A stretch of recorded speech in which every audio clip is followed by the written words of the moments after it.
Ayan, nangilaw po kagabi si Mister. Ang dami niyang nahuling mga pang ulam. Meron po kami ditong crabs. Ano tawag dito? Alimasag. Ayan, meron din pong dawat. Tsaka ito po ay shell. Ayan, anong tawag dito? Nakasya na to. At guys, may nahuli din siya na bantol guys. So, masarap to ihawin guys. Malaking bantol. Guys. At syempre, marami rin po siyang nahuling danggit at meron ding maliliit na mulmol. So, ang gagawin natin dito ay dadaing natin. Ibo-boneless natin siya mamaya guys. At dadaingin ko siya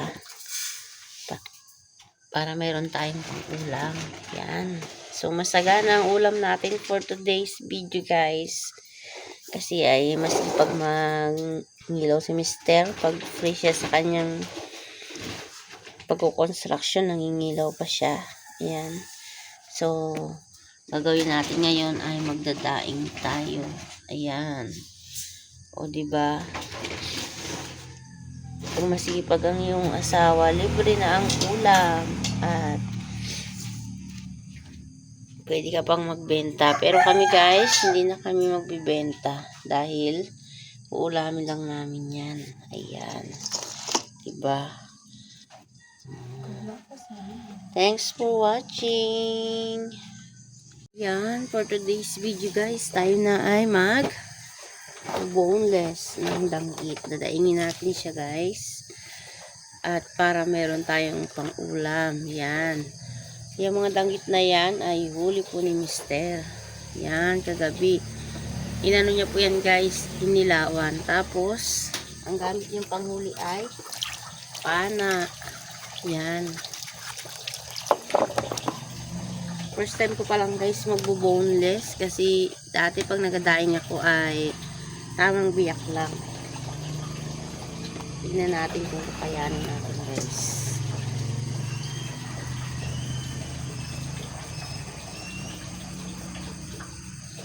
Puro lahat ang ating kutsilyo. Yan, ninasa ko lang po sa yung ating kutsilyo. Isa. So, ganito po ang ng danggit guys. Pagbo-boneless. Ingat kayo yung mga daliri nyo guys. Baka mahiwa. At syempre, baka po tinik kayo ng danggit. Masakit po ang tinik nito guys. Kaya dapat po ay gumamit ng matalim na kutsilyo guys. Ayan.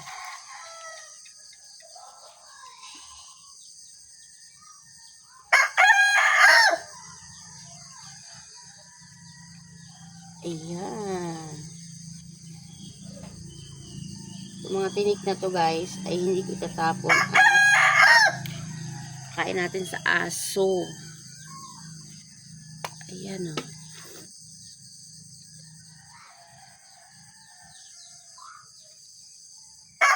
Nalagay ko muna sa planggana guys. Mamaya ko na siya bibitukahan.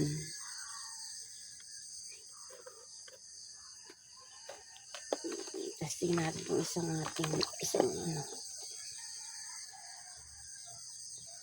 Matalim na siya. Kasi ito guys, isa. Mas madali gamitin. Yan.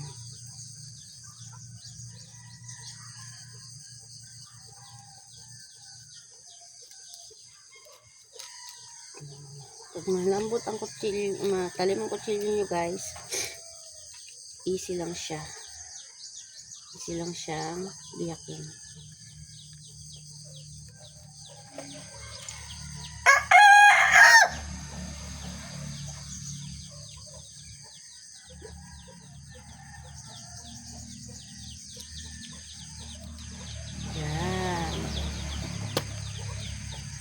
Charan! Pag binabad natin to guys, lalagyan natin ng asin yung tubig niya at saka suka. Kasi Para yung suka ay pampadagdag ng lasa niya, masarap. At syempre guys, hindi basta-basta dapuan ng mga langaw pag may suka guys, yung inyong babaran.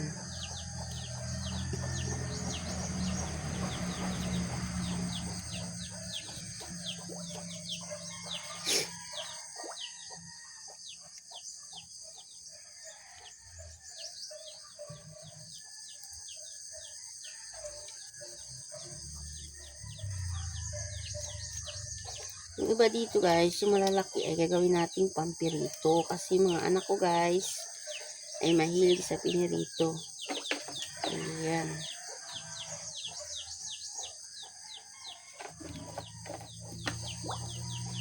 Tcharan! Meron na tayong bonus danggit. Ayan.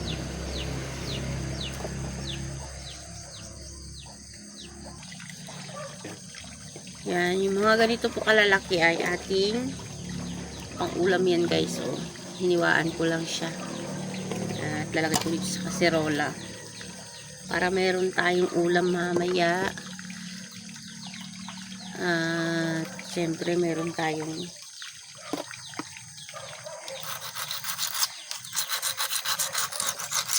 gusto kasi ng mga bata guys yung pirito. Ayan. Dahil yung ating daing, hindi pa natin agad yan mapipirito. Ganda talaga pag malambot ang kutsilyo guys. Ayan o. Ang bilis. At matalim. Pag hindi matalim ang kutsilyo, ay hindi po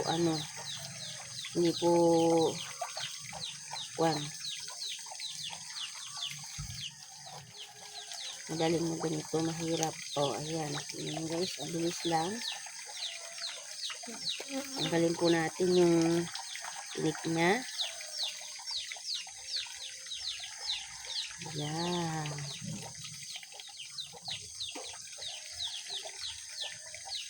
Yung iba po guys, tinitimplahan pa ng bawang. Marami ito guys, kaya hindi na magbabawang-bawang at suka na lang.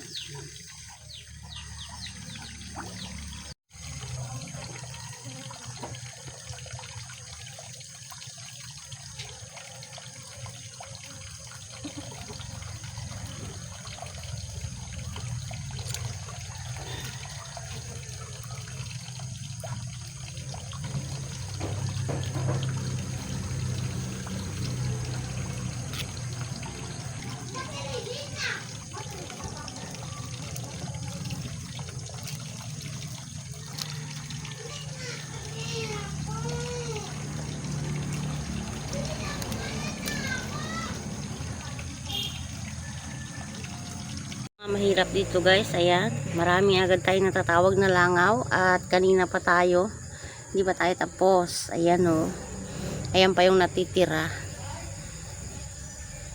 Ayan, tatanggalan natin ng bituka at saka ng ano tawag ko dito, yung sa may ulo nya. Ayan, so ito nga palang mga ay hindi ko na binoneless itong mga tawag dito isdang bato, mulmul. Ayan, so ito napakaganda ng itsura ng ating pagkakaboneless guys. Pati hasang pala guys, yan hasang tatanggalin natin. Ayan o. Ayan, so dapat ganyan ng itsura niya, diba? Ang ganda. Yan, yan na po ang ating boneless danggit, daing na danggit.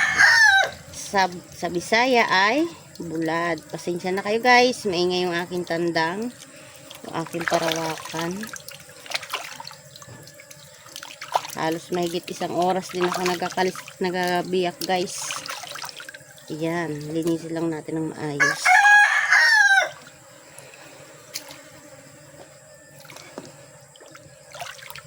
Madami din siyang kasamang mulmul. Masarap guys, ang daing na mulmul guys. Kaya dinain ko na lang yung mga mulmul kasi Undersize naman siya, guys. Ayan.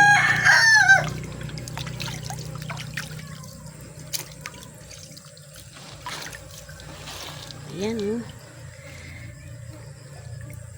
After po nito, guys, ay titimplahan na natin siya ng ibababad natin siya sa tinimplahan natin na asin at suka na tubig na tinimplahan ng asin at suka. So, marinate natin ng mga 1 hour siguro before natin ibilad para manuot ang lasa sa laman.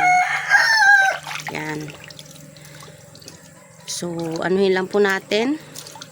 Itukahan ko lang po silang lahat para po mamaya ay titimplahan naman natin.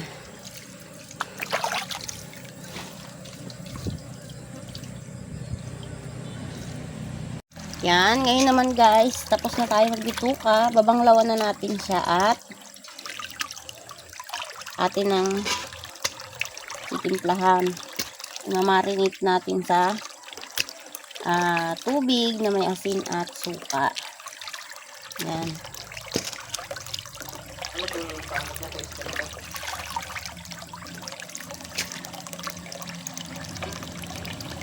Yan, ngayon naman po ay lagyan natin ng timpla yung ating pagbababaran. So, asin. Medyo madami-dami rin po konti para hindi naman mamaho yung ating daing.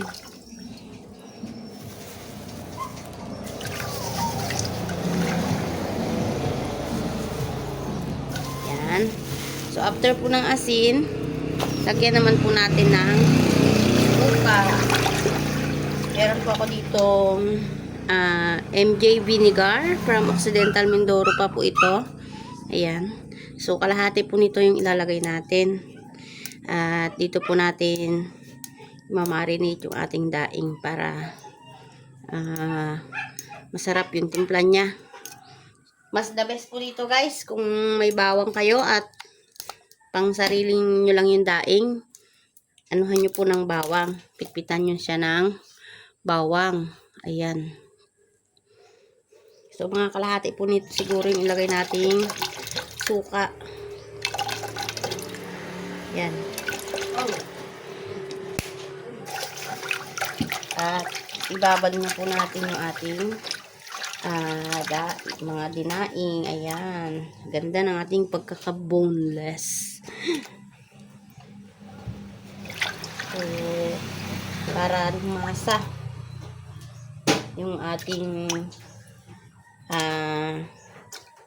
mixture.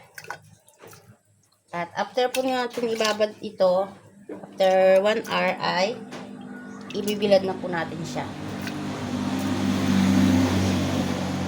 Yan. Pagtapos po natin guys, ibabad ay ano na po natin siya, ibibilad na.